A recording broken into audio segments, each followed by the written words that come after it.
Hello everybody, welcome to Webinar Wednesday. My name is Martin Lovers. I'm the Chief Trend Watcher of Supply Chain Media.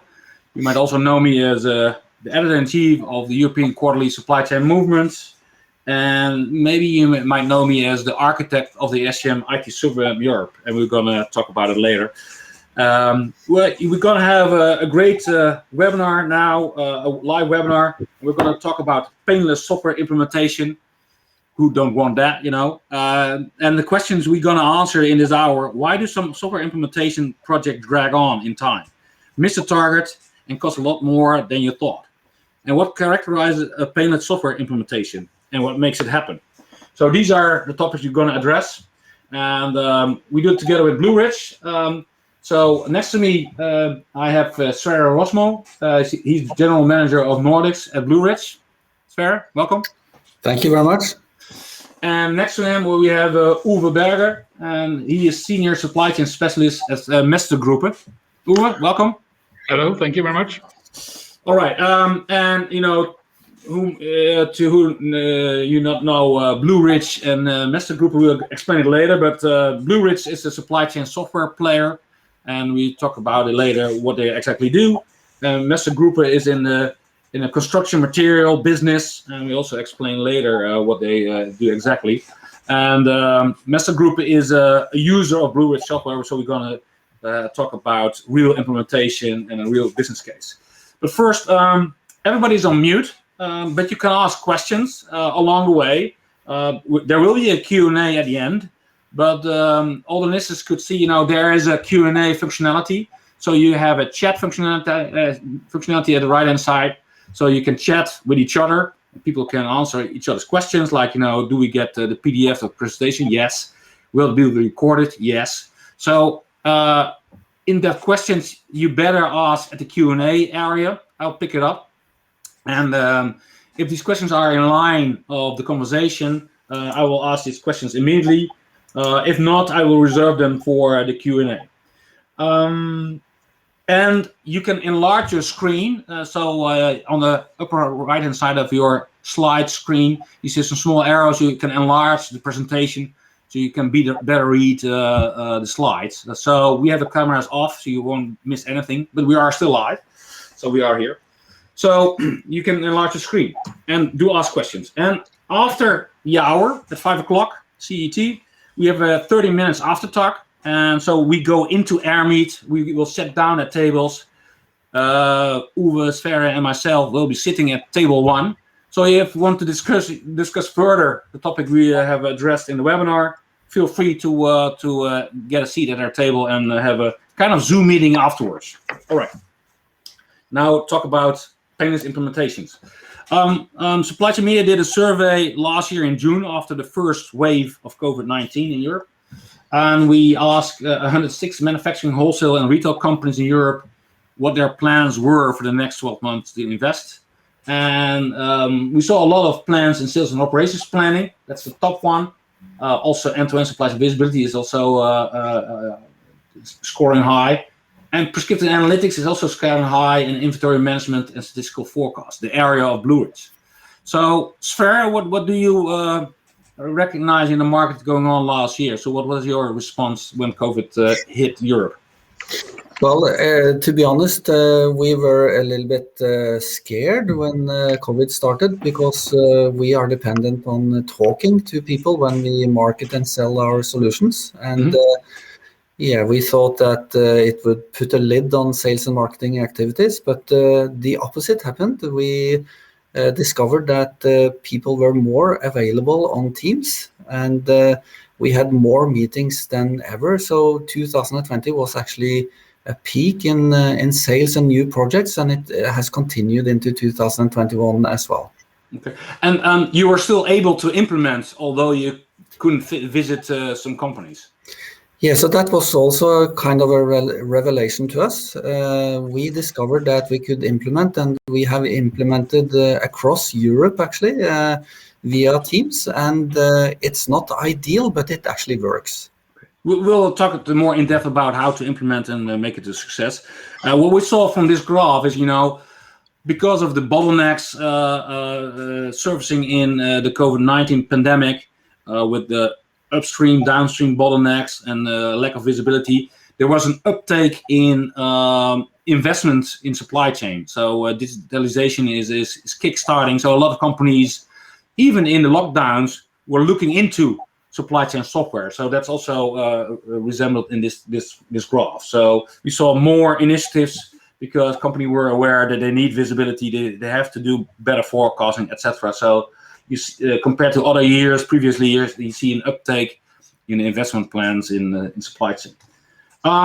So I mentioned, so I'm the architect of the SCM IT software map. So in detail, you see almost 100 supply chain software vendors positioned on this IT software map. And the latest one has just been published. And we have all kind of software lines like ERP, WMS, TMS, SNOP, production scheduling, and so forth and so on. So, you can find a lot of them. And you see Blue Ridge as a relatively newcomer. It's an American company, and they moved over into the Nordics, very successful, and now moving into Europe. So Blue Ridge is also positioned on this map with several software lines, and we'll talk about it later. But Sverre, could you explain first a bit more about Blue Ridge, and then we go over to Mestergruppen. So Blue Ridge. Thank you, Martin. So Blue Ridge is a software company that focuses on supply chain planning and price optimization, and also then has a solution that binds all of this together with a sales and operations planning tool. Mm-hmm. So that's really what we do. We have customers all over the world. And we have a big customer base in the Nordics that we use to expand into Europe from. One of the things that we feel that we are quite good at is that we implement in a short time, and we have a software solution that is functionally rich, which means that it allows us to do rapid implementations without customization. And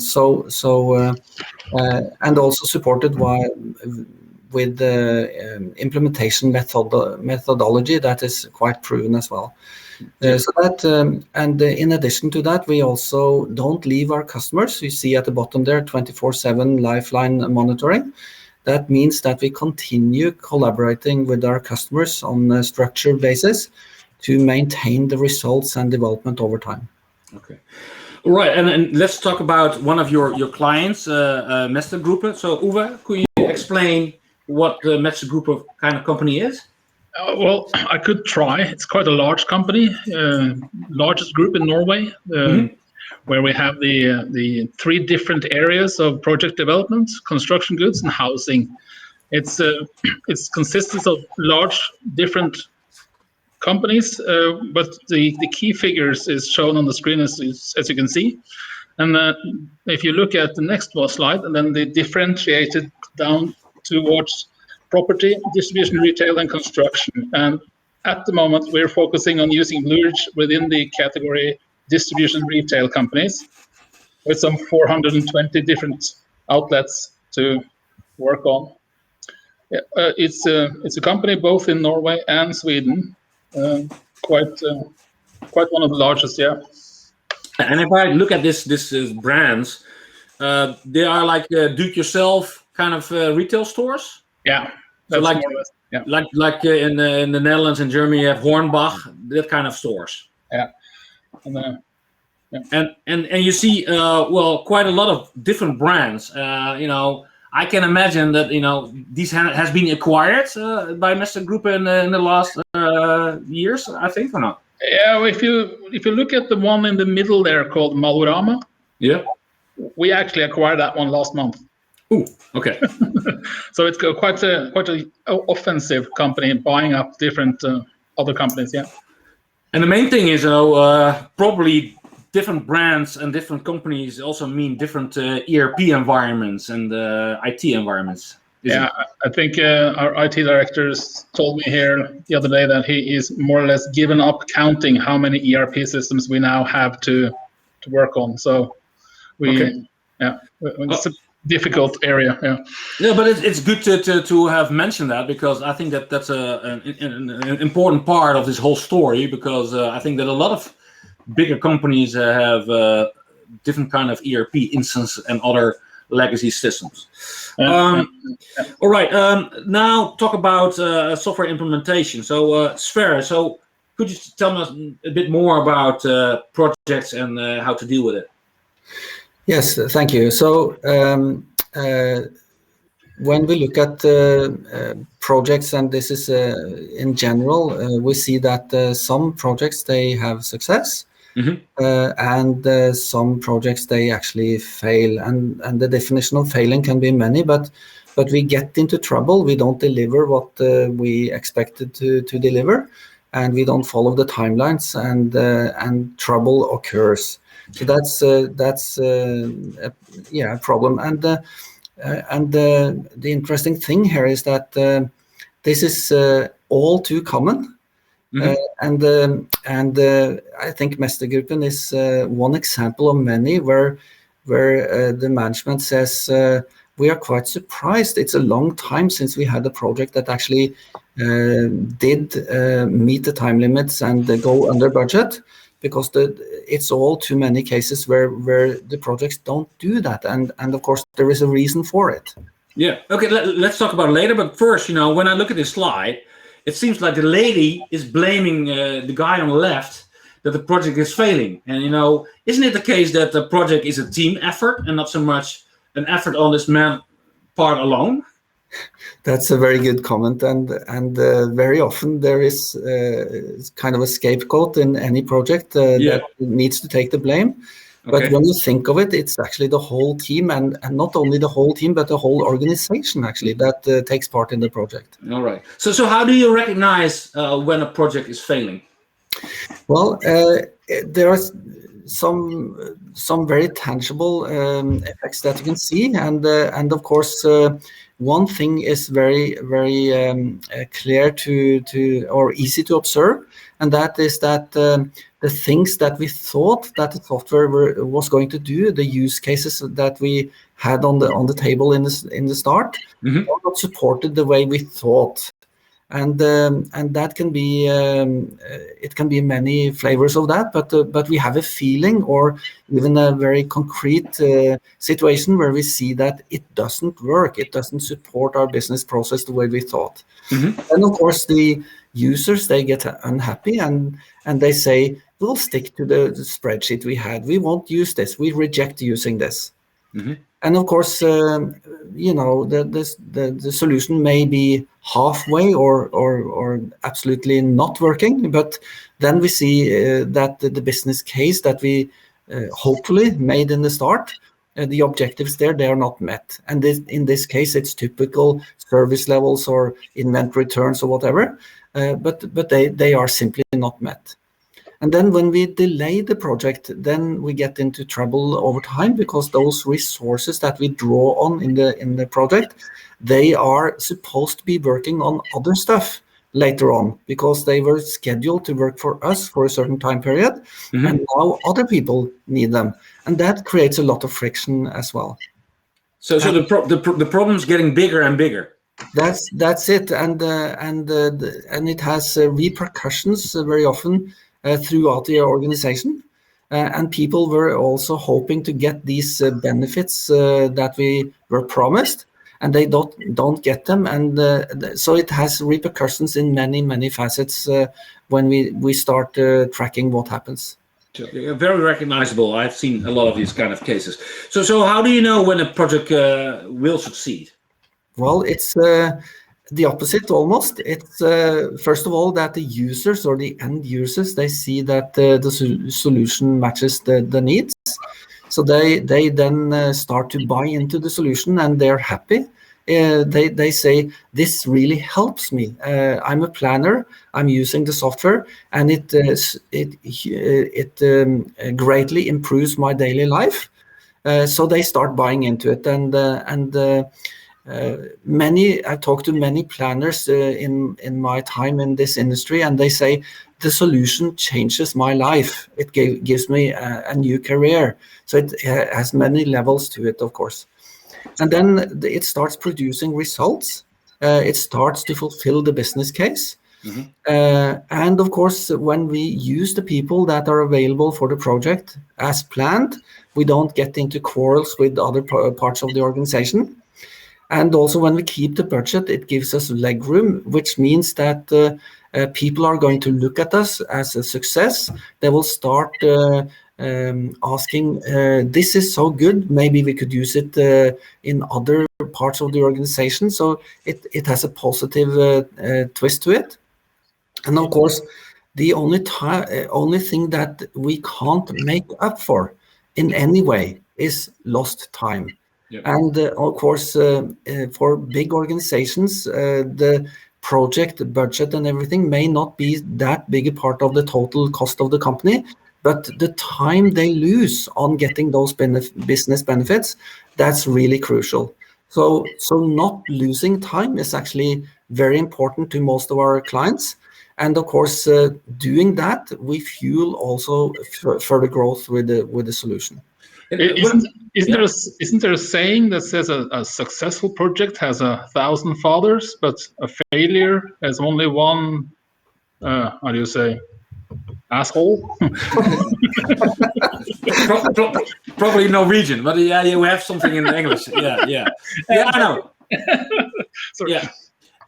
Yes, and exactly. And to get to that point, your approach is more like a bottom-up approach than a top-down approach. This is a strategy. This is something we're going to use. Good luck. So that's how resembles me. But Sverre, what is your view on failure and success? Well, I think you have to look at this as not one point in time where you failed. It's actually a set of preconditions and a sequence of events that follow each other. And this is something that Ove and I, when we sat down and prepared this presentation, it was more and more clear to us that the project management or mobilization in itself, that's only one piece of the whole puzzle. It's a lot of steps that Mestergruppen and pretty much everyone that takes a decision to implement solutions like this, they are actually going through a number of steps, and they are tied together, and you need to observe and take it seriously all the way. If you take lightly on any of the steps, you put your company and your process in danger. So that will lead to your demise, to put it bluntly. Yeah. So that's like a chess player. You have to think about moves 5-6 steps or moves ahead, and you have to think out the whole game. All right, let's move over to the customer case, Mestergruppen. So Uwe, where did it all start? Well, it started with the more or less definition of a need to have a solution to do the work, and that one was a bit of a not surprisingly, but more like a expected result of the different discussions. And when it did this, we came down to a list of different business problems we needed to address. And the slide you're showing now is a 9-box scenario where me and Sverre, we're going to drill into each one of those later on. This is just the overview picture. But the understanding the business problems is the number one. And for us, it was coming down to this more or less the basics, service levels. We didn't have any way of actually handling the differentiated ABC products anyway. And the stock was more or less recognized as probably not very balanced. But how unbalanced is it? That was just, out of stock scenarios, too much, of course.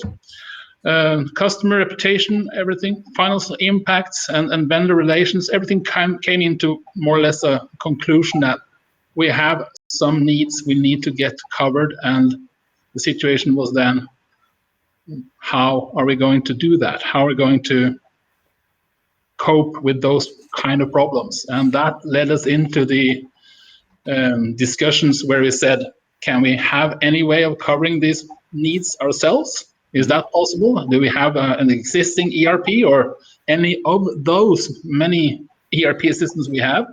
Can they cover it? And well, it didn't take us much long time to say that we're going to need a different software to solve these problems. And then the solution came into which one are we going to go drill down deeper into in the different suppliers that provides these kind of systems.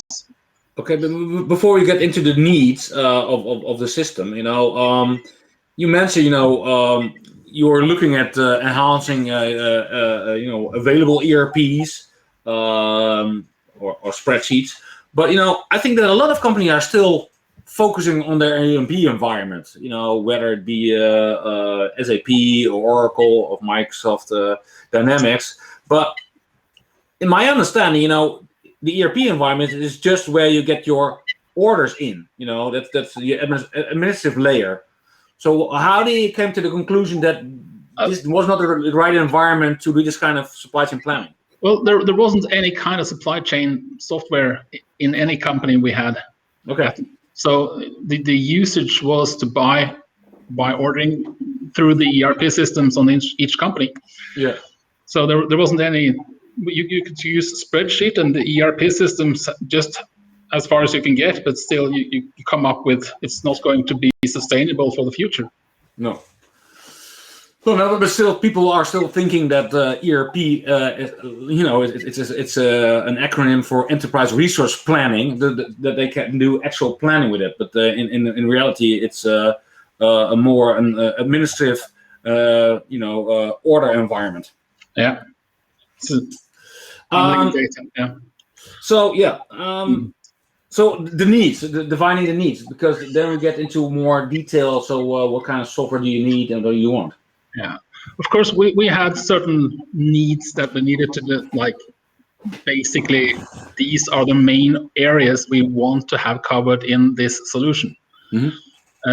And I can go through each and every one of them, but for instance, the focus on economical parameters or terms is quite important for our line of business, where we buy from vendors to almost each of our warehouse, and then it has to be linked into maximizing the profit of purchasing.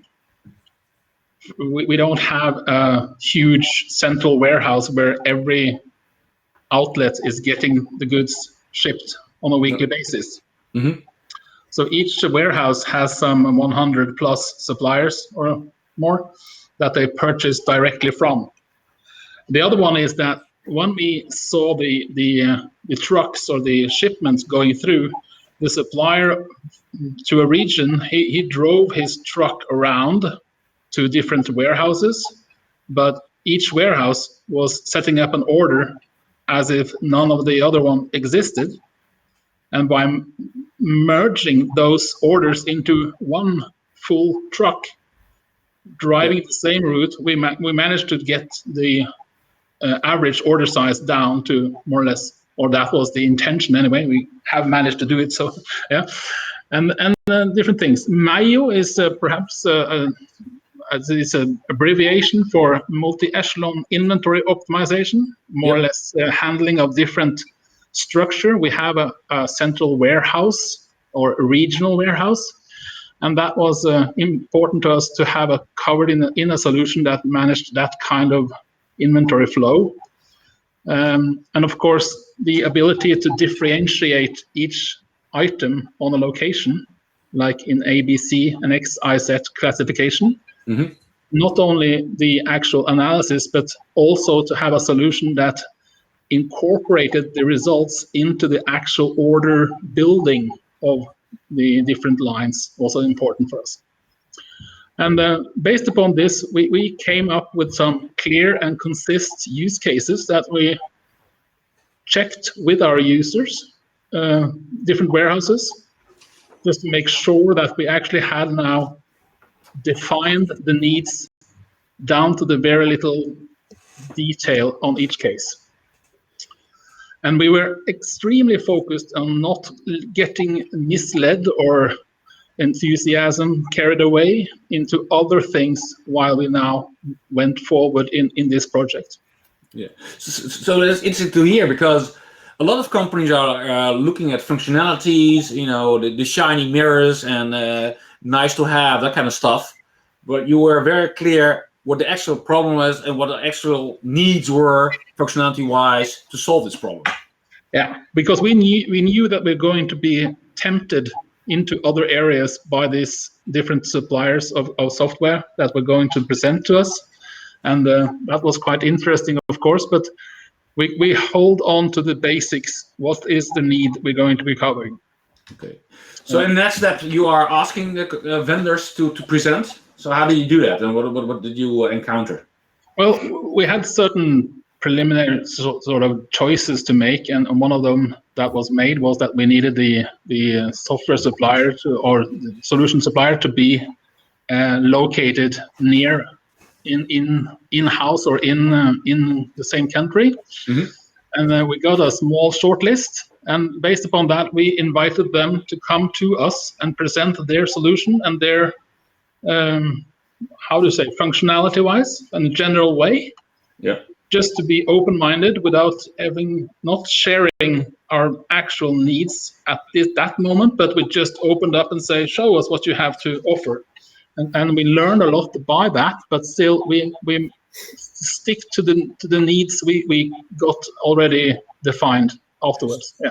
So basically you were inspired by their presentations, their approach, or their the vision or whatever, and translate it into their functionality to see if it matches your problem and your needs. Yeah, exactly. All right, and then we came to the final part, the center part. Well, interesting enough, the show me part. The show me part is how do you say? We listened to the suppliers of what they've been presented, and it all looked too fine and too fantastic, and there was no limit to what their solutions could do for us. Okay. And it's very easy in this way to be, how do you say, over enthusiastic or overwhelmed, a bit perhaps naive. I'm not sure, but okay. Sometimes it sounds too good to be true. Yeah, and if it's too good to be true, it's probably not true. Exactly. And we came down to a point where we have to go even further down and say that we can't expect this to actually become a reality. We have to inspect it in detail. Yeah. So what we did was that we set up, I think it was 15 different scenarios where we described each and every one of those needs covered in those 15 scenarios. And we put out the lists to the selected suppliers and said, please answer these questions for us. How will your system solve these scenarios in detail, please? Mm-hmm. And when that came about, we actually got a bit surprised for the results. But so you asked for a demo, or so not fancy, no. not fancy PowerPoint, or how did you do that? They had to write back on PDF that how does your software solution solve this scenario in reality? Yeah, in detail and clear. So because you see a lot of fancy PowerPoint. So in Norway, I've also selected the business software in my past, so I know how it works. Yeah. So Sverre, what was your opinion when they approached you in this way?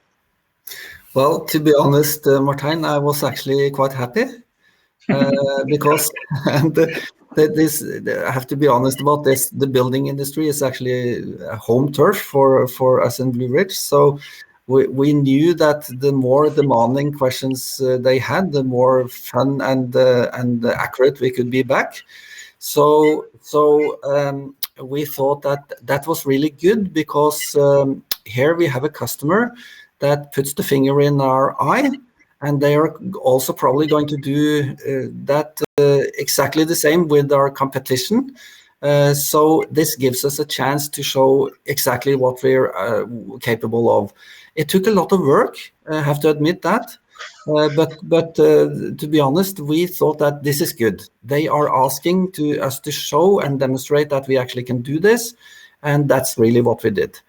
And just to make a point here, what we actually also achieved in that matter was that we got a documentation from the supplier that problem that we now have described for him or her, we know that when we select that supplier to go forward with him or her, then we can pretty much be sure that this is going to work, because if not, he will be told to read out loud what he had answered on these different questions. Yeah.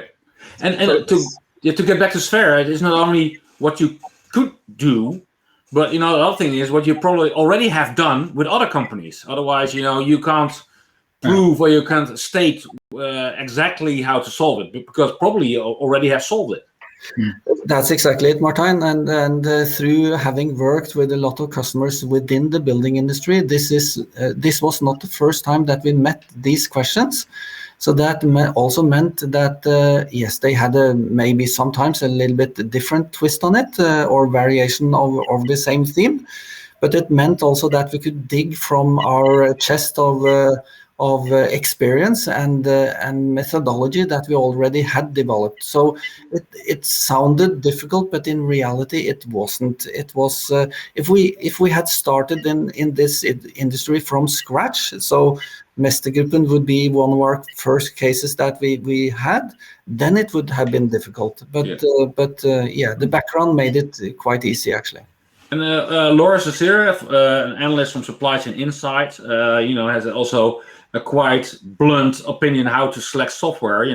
Do test drives, and don't go for the RFQs, endless RFQs and RFIs, what they can do, but also go to demos. So I was wondering, the show me part, did you also for a demo, Uwe?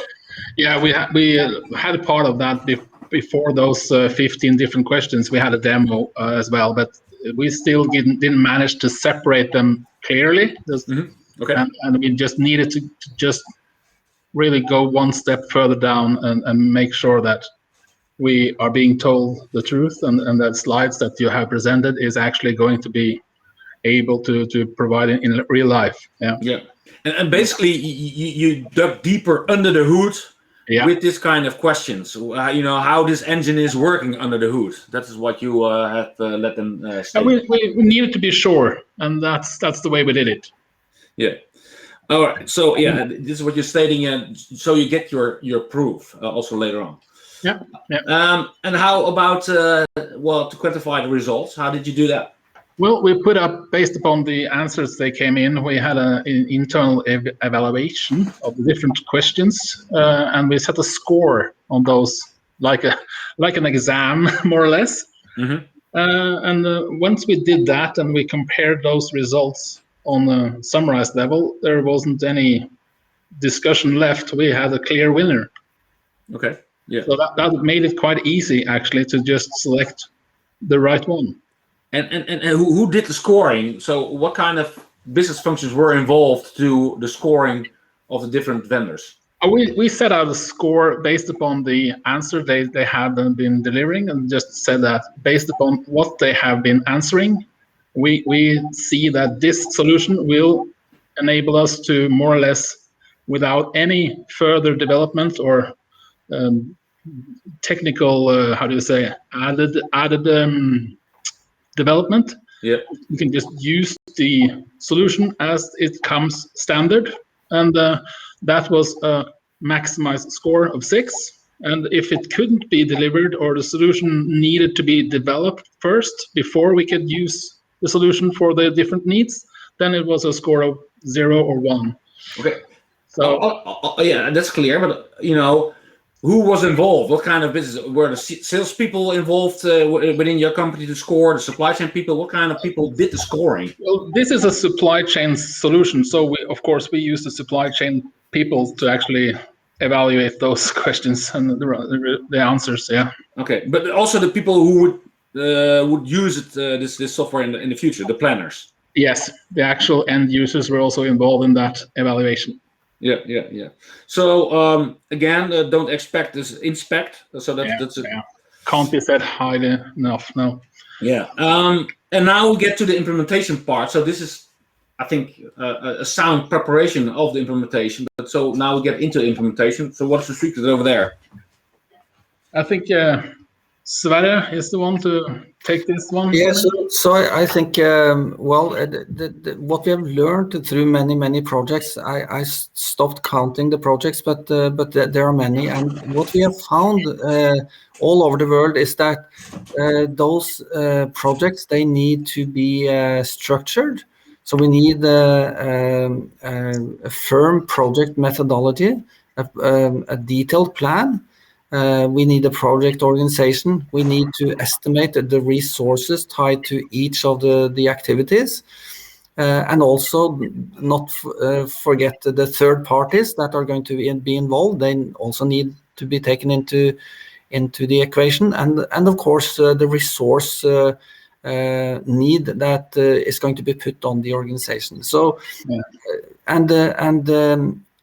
have this feeling that if a coming customer doesn't ask this question, we as a supplier are almost, we have a responsibility to bring it up actually, because by doing that, we will also, what do you call it, we will uncover any coming problems in the project, because the customer doesn't necessarily know all of the requirements or all the preconditions that need to be taken into account. So we as a supplier, we have sort of a responsibility to enlighten and make sure that the customer understands what they're up to right now. Yeah, and it's also one important factor that we don't run these kind of projects every month. No. The supplier does that, and we more or less happy to have the supplier in the project management role of that project, so we can ensure that it gets successful. Yeah. But in the middle of the right-hand side on the slides, get this confirmed by the references. So what did you do? We actually asked the different reference customers that we interviewed. Mm-hmm. We have an offer in our hand that says this and this project management and timeline. Is that realistic to be trusted? And the reference customer said in many cases, no problem, that will go fine. And in other cases, it was not so positive, but that's another competitive story. All right. In what sense? Is it? Well, it's also separated the different supplier of solutions better for us. Yeah. So, Sverre, could you explain the onboarding methodology? So, what do you see there? Well, it's the onboarding methodology is actually to take all of the information that you gain access to through the sales process, and make sure that you document all of the findings that you come across. And then, as you see the pre-sales function there, it's actually brought from the pre-sales over to a blueprint. And we go into an evaluation phase where we take all of this into account and ask ourselves, what does this mean actually, both for the solution, for the way that we implement this, what kind of organization do we need to put into place when it comes to the project, but also when it comes to the solution being delivered into the line organization later on.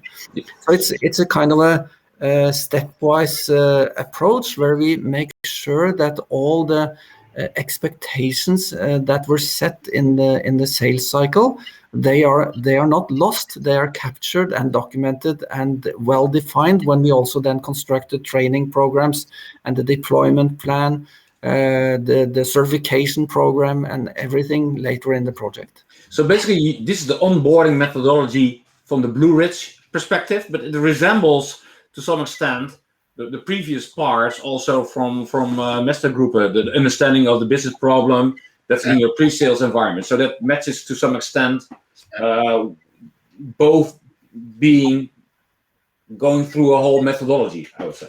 I think you're right, and it should actually match it, and you should find touch points in this onboarding process that resembles the the cycle that you see on the left side on the slide there. Yes. Uwe, I get a lot of questions from companies looking for supply chain solutions, and you see all kind of new solutions with AI, machine learning, fancy stuff in the demand sensing. So I get a lot of times the question, how do I know if I choose a software, it won't be outdated when it will be implemented? Good question. Well, we have checked out that part as well, and we see that the different things we're looking forward in the future, stage 4, 5, 6, or 1, 2, 3, you can call it whatever. Mm-hmm. That was something that we saw in Blue Ridge, by the way, that they developed their software platform regardless of us having as a customer or not, each time, almost twice a year or something, mm-hmm. where it comes into new functionality, it develops further enhancements. And that's quite a good thing to have in a software solution. Not that you start off with one point and then from that point and forward you have to pay for every different enhancement or development yourself. Mm-hmm. That is something that within the Blue Ridge solution it comes automatically, more or less. Mm-hmm. And we also see that we had since we had so many different ERP systems. We also knew that at some point in time we have to connect that software we select now. We have to connect that one into several different ERP systems, mm-hmm. and running it on that scenario. It was quite important for us to just see that is supported in the future as well, as an example. We still now also define or experience that we see many new areas where we can actually use this application for in different areas as well.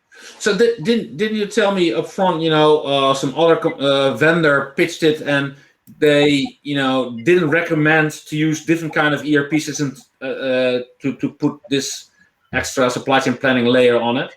Well, that was actually upfront in the presentation demo, I think it was. We got told by the competitor of this in this selection of software supplier. We got told that they didn't recommend running their software on 2 different ERP systems. So that was also a bit of a check. Okay. So a question from the audience: at what stage did you sign the contract with Blue Ridge? Was it at this stage, or which box? We have 9 boxes. So at which stage did you sign the contract? Or is it after box 9, or when did you sign the contract? If you see this, I think it was inside box 9, if I could say. Okay. Yeah. All right. Well, no, that's a question from the audience. So, so how did you get the company buy-in? Well, it has the way how do you cover the solution that you're going to make within your company. Mm-hmm. And I think that one of the things that really made it a success in this company was that we covered from top to bottom, more or less. We included the owners of the to be funding the project, just to make sure that they are on board. It's going to cost us this amount of money, and they have to sign off on it. Within the management part, we had a external project management by Blue Ridge, but still we needed internal ownership and sponsoring of the project in the rest of the organization. And of course, we included the end users from day one, more or less, so that they also could see that based upon the different software suppliers we can select from, we are going to recommend to go for Blue Ridge. And are you agreed or not? What is your opinion? And so it was a general decision based upon more or less every key stakeholder included in that. So to what extent did you had a return on investment calculation in depth about this project? So did you have a payback period measured up front based on your calculations? Well, we did set up some goals, of course, to make sure that we get the money back. Mm-hmm. And I'm probably a bit scared to say it out loud, but we're close to that fact already. All right. So after just 8 weeks of running, we're more or less getting two good results. So, yeah. And in what area are these results too good? The main focus was the out of stock situation. Yeah. And of course, then more or less we knew already that was going to be one of the factors was the lower stock value. Yep. And at the moment we have, after 8 weeks running live, we have 11.2% drop in the stock value. Okay. And almost 1% point up on service level. Okay. Right. And that was starting from a level above 97. So we're quite happy. Yeah. I can imagine so. So at the end of the final part, that's the mobilization part. So how do you address this phase? This one, I think Sverre is. Happy to put in chop in here. So I think from our past experience, that I think we have learned that there are certain things that you need to respect and pay attention to, and not take lightly on. And first of all, these projects, they need a formal project organization. And by that, I mean that you need a steering committee, you need a clearly defined project team with the right representation in it, and you need to define a resource pool for all of these resources that we don't pull into direct project organization activities. So that's one thing, and the other thing is that we need to have a plan down to each activity, resource, content and time. And by doing that, we everything is on the table, so that there is nothing that comes as a surprise later in the project. And it also gives us the ability to commit the resources. Everyone will be given a date for the activities they are assigned to. And by doing that, we can commit all resources so that there are no surprises later on that somebody says, I'm on holiday or I'm at a different project then. We have the resources and they have said yes. But Sverre, before you continue, I see a lot of these cases, that planners have to be part of a project next to their current job. So yeah, and I think that a lot of companies are underestimating the needed resources for planners, project managers, IT people to be committed on a project, maybe sometimes full time. So what's your opinion about the involvement of planners, supply chain planners in this kind of project?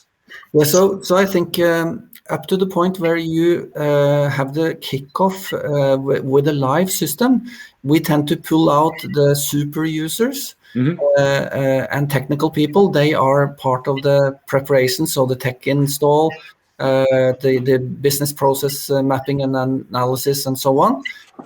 So the planners, we sort of save the time for them till the kickoff, and then they are involved. But we are also very transparent with the management that from that point on, when you receive your training and you have the live system in front of you, you have to spend a certain amount of time to initiate all your suppliers and your products and everything. And it will take some time, blood, sweat, and tears, as we say. And everyone needs to be prepared for that. And hiding it is doing the customer a disfavor, I think. So in some cases you need to hire extra people at interim to make it work.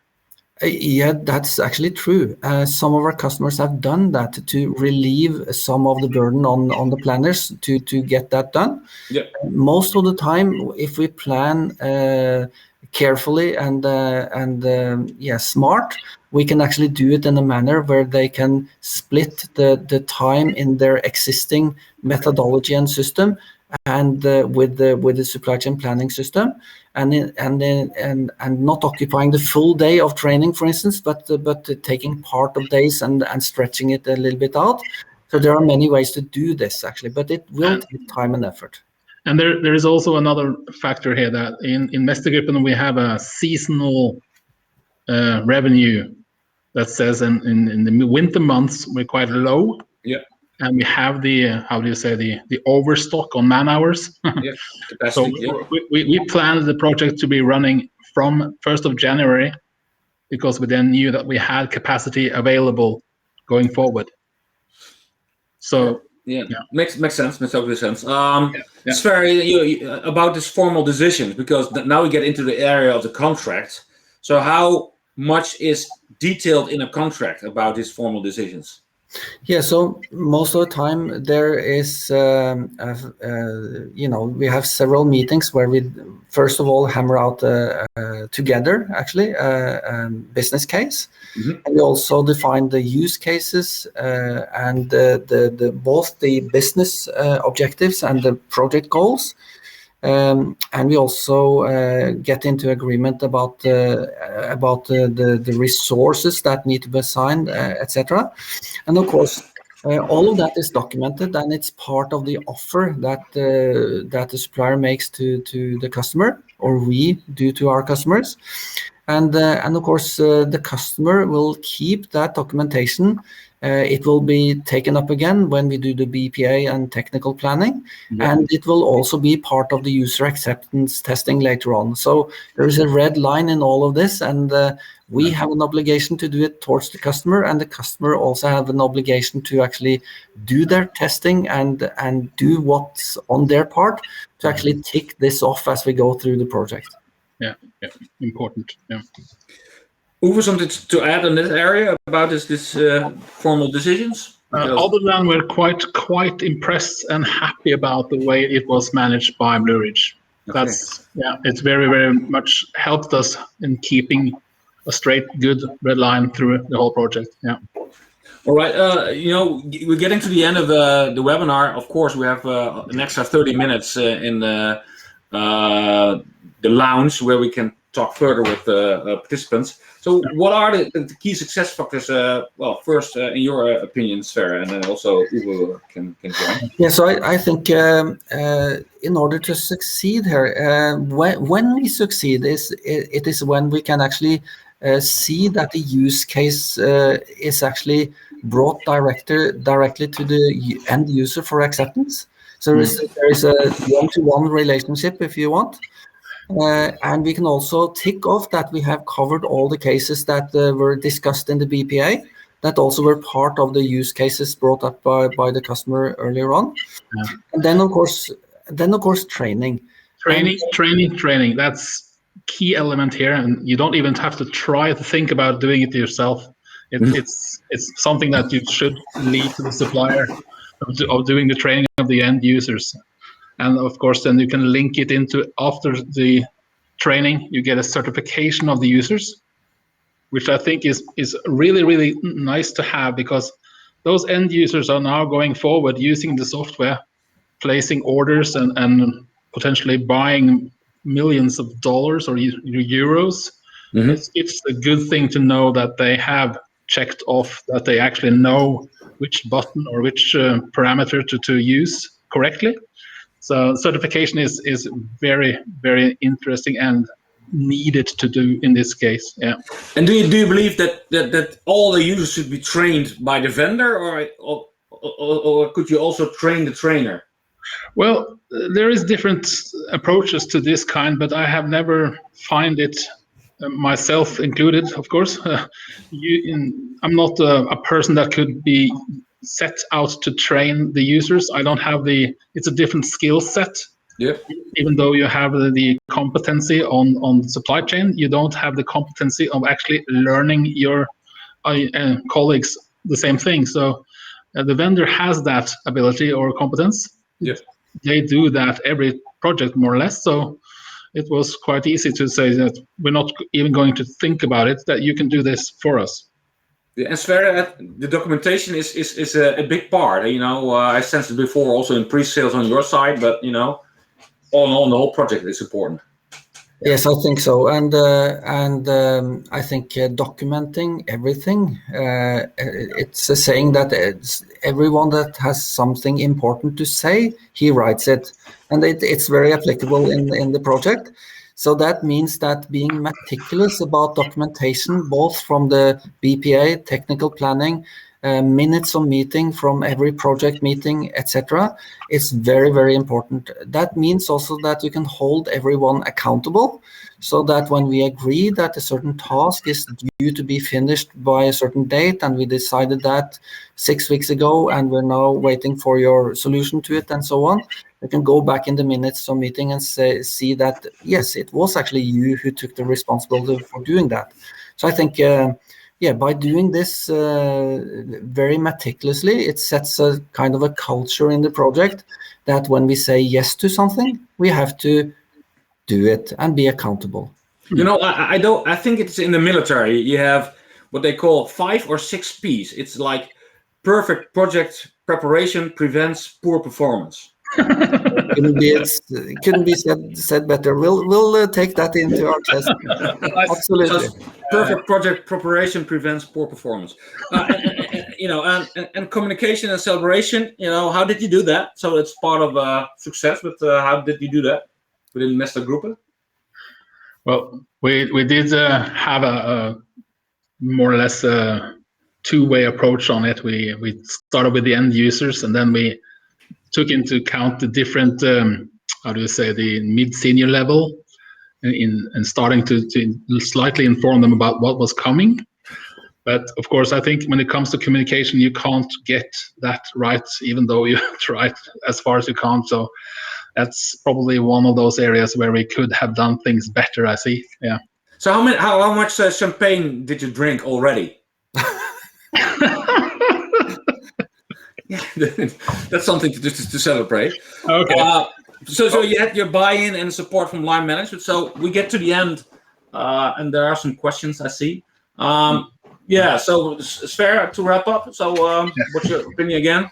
Yeah, so I think hopefully we have shown the audience that if you look back on those 9 squares that we showed as a process, and probably most people think of a successful project as doing proper project management, but there are 8 boxes before that 9th box, and we hopefully have shown that this is a sequence of events that actually led to the success. It wasn't just the project management itself; it was the whole process actually. Yes. I will get to Uwe also for a final comment about that. But I got a question. What we see in a lot of companies are looking for software, but there are also an alternative to do planning as a service. So not buying yourself, but renting it out by companies. Uwe, did you consider to because you have different kind of ERP systems and you didn't know what to end up with? Was planning as a service to outsource it to a firm, either a software vendor or a consultancy firm, to outsource its planning? Was that an option? It was probably needed to that, and I myself got included in that. So for a project supporting, but it is difficult to select a software if you don't have any competency internally. So I would say from Mestergruppen, it was a merge of 2 different needs, where we got myself included as a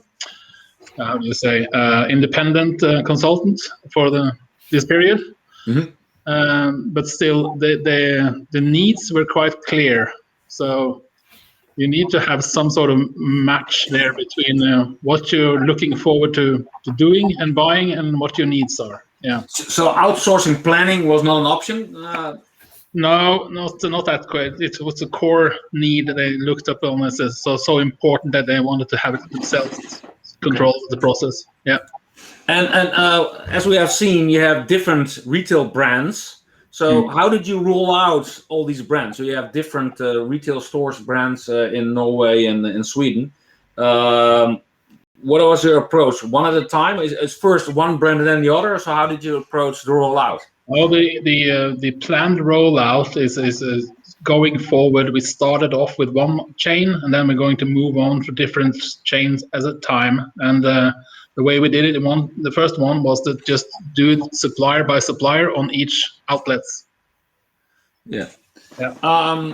And again, the question, you signed the contract at box 9, I think it was. So all these 8 boxes before were before you signed the contract. Yep. Right. We used a lot of time just to make sure that when we sign the contract, we know what we're getting and what we're getting into. Okay. There are some more questions also on my side and from the audience, but we are on the hour. So, Okay. So what we're going to do next? So we're going to wrap up, and then we go to this table. So all the audience, if you have more questions, or if you are in need to have a further discussion with Uwe or Sverre or me, join table 1, and we'll be there in a minute. So you will see us there, and you can talk to us like in a Zoom meeting.